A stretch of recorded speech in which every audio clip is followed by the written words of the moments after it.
नमस्कार, मैं अर्चना शर्मा चढ़ती कला टाइम टीवी देख रहे हैं सभी दर्शकों का स्वागत करती हूं। आप देख रहे हैं टॉप न्यूज।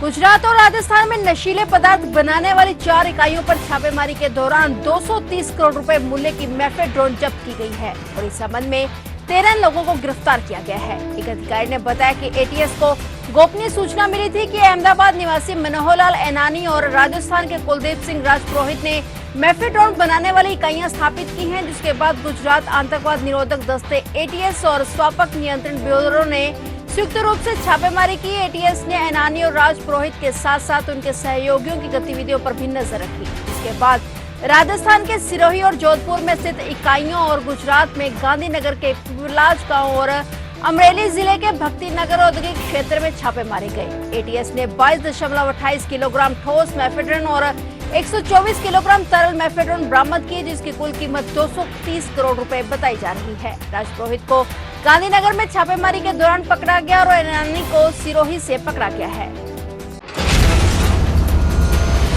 कर्नाटक में चुनावी तापमान चरम पर है और राज्य में 7 मई को होने वाले संसदीय चुनाव के तीसरे चरण को लेकर प्रधानमंत्री नरेंद्र मोदी जोरदार प्रचार अभियान की तैयारी में जुटे हुए हैं। इसी के तहत पीएम मोदी कई रैलियों को संबोधित करने वाले हैं। उनका लक्ष्य राज्य की शेष 14 लोकसभा निर्वाचन क्षेत्रों में से 11 को कवर करने का है। इसी क्रम में पीएम मोदी का आज रविवार को बेलगावी, उत्तर कन्नड़ के सिरसी, दावणगेरे और बेल्लारी में चुनावी रैलियों को संबोधित करने का कार्यक्रम है, जहाँ पीएम जोरों शोरों से चुनाव प्रचार कर रहे हैं। इसी के बाद पीएम होसपेटा में रात बिताने के लिए रुकेंगे और बेलगावी में पीएम मोदी का रात्रि प्रवास विशेष महत्व है। यह पहला मौका है जब देश की आजादी के बाद कोई प्रधानमंत्री यहां पर रात्रि विश्राम के लिए रुकेंगे।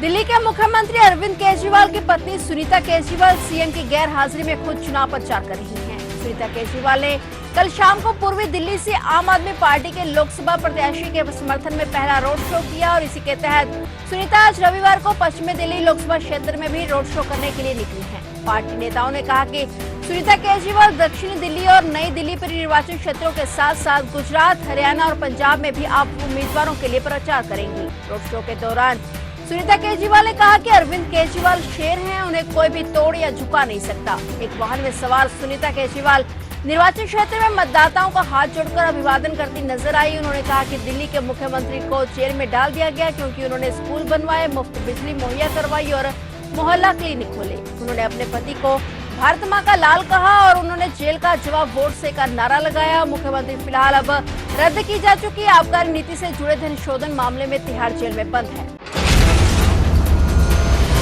पंजाब में लोकसभा चुनाव के लिए प्रचार कर रहे मुख्यमंत्री भगवंत सिंह मान आम आदमी पार्टी के उम्मीदवारों को जिताने के लिए राज्य भर में किए जा रहे रोड शो की लड़ी में आज रविवार को लुधियाना पहुंचे हैं। प्राप्त जानकारी के मुताबिक मुख्यमंत्री भगवंत मान लुधियाना से आप उम्मीदवार अशोक पराशर के पक्ष में हैबोवाल के भूरीवाला गुरुद्वारा साहिब से हैबोवाल के पुलिस स्टेशन तक रोड शो निकाल रहे हैं। इस रोड शो में मुख्यमंत्री मान गाड़ी में खड़े होकर आपके पक्ष में जनता से मतदान करने की अपील कर रहे हैं। इस रोड शो में पार्टी वॉलंटियरों द्वारा मुख्यमंत्री मान और लोकसभा उम्मीदवार अशोक पराशर का स्वागत किया जा रहा है। उधर जिला पुलिस ने भी सुरक्षा के पुख्ता इंतजाम किए हुए हैं।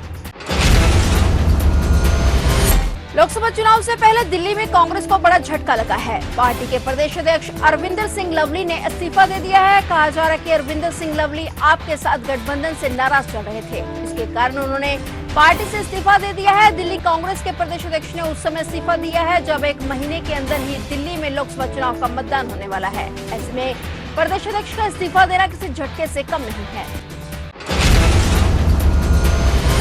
चुनाव आयोग ने बाहरी मणिपुर संसदीय निर्वाचन क्षेत्र के 6 मतदान केंद्रों पर हुए मतदान को शून्य घोषित कर दिया। आयोग ने 30 अप्रैल को इन केंद्रों पर नए सिरे से चुनाव कराने का ऐलान किया है। एक आधिकारिक बयान में कहा गया कि चुनाव आयोग ने लोक प्रतिनिधित्व अधिनियम 1951 की धारा 58(2) के तहत निर्देश दिया है कि 26 अप्रैल को सूचीबद्ध 6 मतदान केंद्रों के मतदान को शून्य घोषित किया जाए और इन मतदान केंद्रों पर 30 अप्रैल को सुबह 7 बजे से शाम 4 बजे तक नए सिरे से मतदान कराए जाए। मुख्य चुनाव अधिकारी प्रदीप कुमार झा ने इन केंद्रों के मतदाताओं से अपील की है कि वे बड़ी संख्या में अपने मताधिकार का इस्तेमाल करने के लिए बाहर निकले। इससे पहले 19 अप्रैल को पहले चरण के मतदान के दौरान हिंसा की कई घटनाएं हुई थी, जिसके बाद 22 अप्रैल को आंतरिक मणिपुर निर्वाचन क्षेत्र के 11 मतदान केंद्रों पर और फिर से मतदान कराया गया था। अगले चरण का मतदान 7 मई को होगा और नतीजे 4 जून को घोषित किए जाएंगे।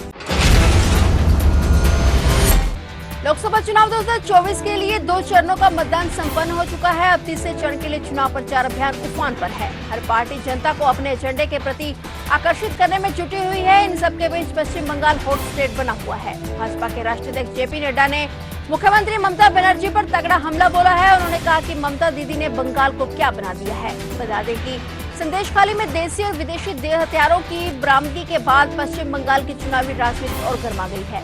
इस बीच जेपी नड्डा ने पश्चिम बंगाल की मुख्यमंत्री ममता बनर्जी पर तीखा हमला बोलते हुए कहा कि ममता दीदी ने बंगाल को क्या बना दिया है। संदेशखाली में तलाशी के दौरान हथियारों का जखीरा मिला है और इसी से समझा जाता है कि ममता पश्चिम बंगाल में किस तरह से अराजकता फैला रही हैं। क्या ममता बनर्जी जनता को डरा धमकाकर चुनाव जीतेंगी? उन्होंने कहा कि यह ममता की बहुत बड़ी भूल है। जनता उनको इसका एक करारा जवाब देगी।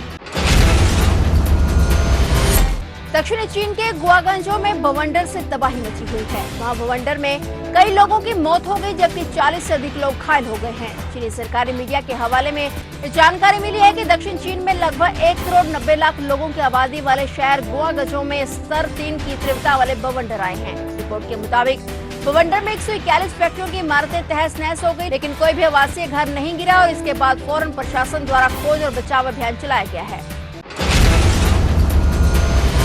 मुंबई क्राइम ब्रांच की एसआईटी ने महादेव बेटिंग ऐप मामले में अभिनेता साहिल खान को हिरासत में ले लिया है। उन्हें छत्तीसगढ़ में हिरासत में लिया गया और मुंबई लाया गया है। मुंबई हाईकोर्ट द्वारा गिरफ्तारी से पहले जमानत की उनकी याचिका खारिज होने के बाद उन्हें मुंबई साइबर सेल की विशेष जांच टीम ने छत्तीसगढ़ में गिरफ्तार किया है। एक्टर पर 15,000 करोड़ के फ्रॉड का आरोप है।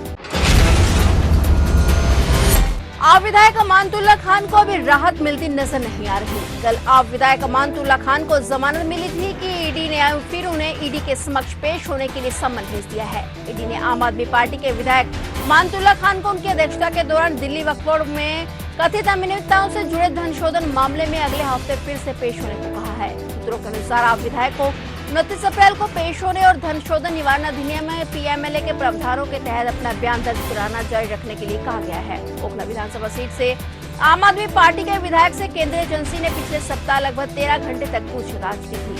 संबंधित घटना में दिल्ली की एक अदालत ने खान को ईडी के सम्मन की अनदेखी करने के लिए एजेंसी द्वारा दायर किए गए एक मुकदमे में कल जमानत दे दी। फिलहाल टॉप न्यूज में इतना ही और नए समाचारों के साथ फिर से हाजिर होंगे। तब तक के लिए देखते रहिए चढ़ती कला टाइम टीवी और अब मुझे दीजिए इजाजत। धन्यवाद।